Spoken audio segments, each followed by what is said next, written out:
Hi kids, welcome back today. Today we're going to be reading chapter 25 and Because of Winn Dixie.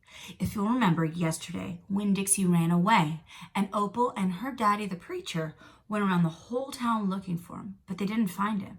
And we realized two things. We realized that the preacher loves Winn Dixie just as much as Opal does. And we realized that the preacher thinks that Opal's mama is never coming back. Today, in Chapter 5, we're going to get the falling action of our story, which is the part of the story where the climax, the most exciting part, is over, and we're about to get to our resolution, which is where the problem of our story that is represented is solved. All right, Chapter 25, Because of Winn Dixie. We heard the music before we even got to Gloria Dumb's house. We heard it almost a block away. It was guitar playing and singing and clapping. "I wonder what's going on," my father said.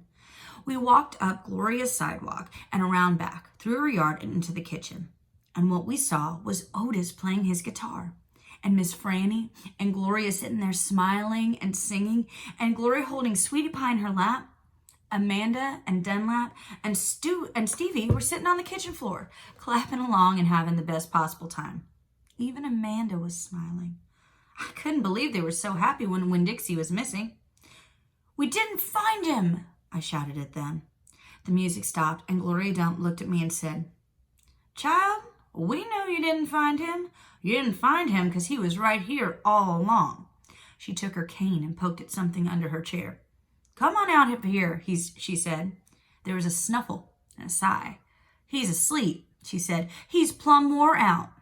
She poked around with her cane again, and Winn Dixie stood up from underneath her chair and yawned.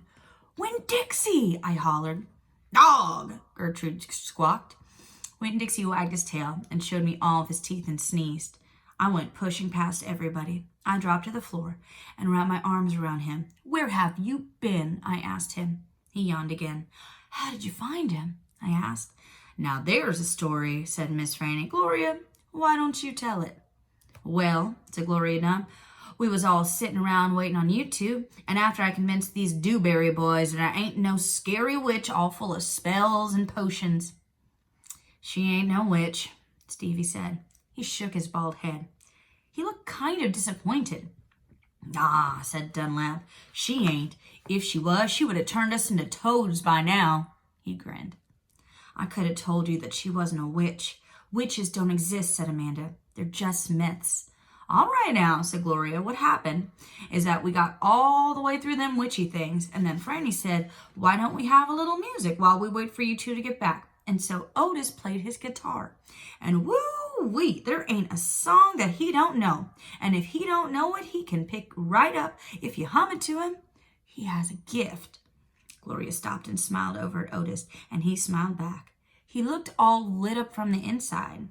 "Tell what happened," Sweetie Pie said. "Tell about that dog." "So," said Gloria, Franny and me, "we started thinking about all these songs we knew from when we was girls, and we got Otis to play them, and we started singing them, teaching the words to these children." "And then somebody sneezed," Sweetie Pie shouted. "That's right," said Gloria. "Somebody sneezed, and it wasn't none of us. So we looked around wondering who did, thinking that maybe we got us a burglar in the house. We looked around and we didn't see nothing, so we started into singing again, and sure enough, there was another big achoo, sounding like it was coming from my bedroom. So I sent Otis in there. I said, 'Otis, go in there and see who's sneezing.' So Otis went, and do you know what he found?" I shook my head. "Winn Dixie!" shouted Sweetie Pie. "That dog of yours was all hid underneath my bed, squeezed under there like the whole world was about to end. But he was smiling like a fool every time he heard Otis play the guitar, smiling so hard that he sneezed." My daddy laughed. "It is true," Miss Franny said. "It's the truth," said Stevie. Dunlap nodded and smiled right at me. "So," Gloria Dumb said, "Otis played his guitar right to that dog, just a little bit at a time, when Dixie came creeping out from underneath the bed." "He was covered in dust," said Amanda. "He looked like a ghost," said Dunlap. "Yeah," said Sweetie Pie, "just like a ghost." "Mm-hmm," said Gloria, "looked just like a ghost." Anyway, the storm stopped after a while, and your dog settled in under my chair and fell asleep.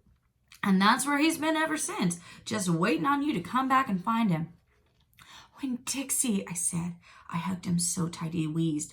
We were out there whistling and calling for you, and you were right here all along. Thank you, I said to everybody. Well, said Gloria Dunn, we didn't do nothing. We just sat here and waited and sang some songs. We all got to be good friends. Now, the punch ain't nothing but water, and the egg salad sandwiches got tore up by the rain. You got to eat them with a spoon if you want egg salad, but we got pickles to eat and litmus lozenges, and we still got a party going on. My daddy pulled out a kitchen chair and sat down. Otis, he said, do you know any hymns? I know some, said Otis. You hum it, said Miss Franny, nodding her head, and he can play it. So my daddy started humming something, and Otis started picking it out on the guitar, and Winn Dixie wagged his tail and lay back down underneath Gloria's chair. I looked around the room at all the different faces, and I felt my heart swell up inside me with pure happiness. I'll be back in a minute, I said. But they were all singing now and laughing, and Winn Dixie was snoring, so no one heard me. All right, guys, we're almost at the end of our novel, but here's something I wanted to point out to you in our last chapter. Opal talks about seeing Otis like he was lit up from the inside, and then she talks about her heart swelling up. Now, we know that we use figurative language to describe people. When she says Otis was lit up from the inside, does she mean that Otis had lights coming out of his head, or that her heart swelled up? Did her heart really get bigger in her chest? No. Those are going to be figurative language similes and metaphors. Remember, a simile compares two things using like or as, and a metaphor says one thing is another. Here's what your job is today.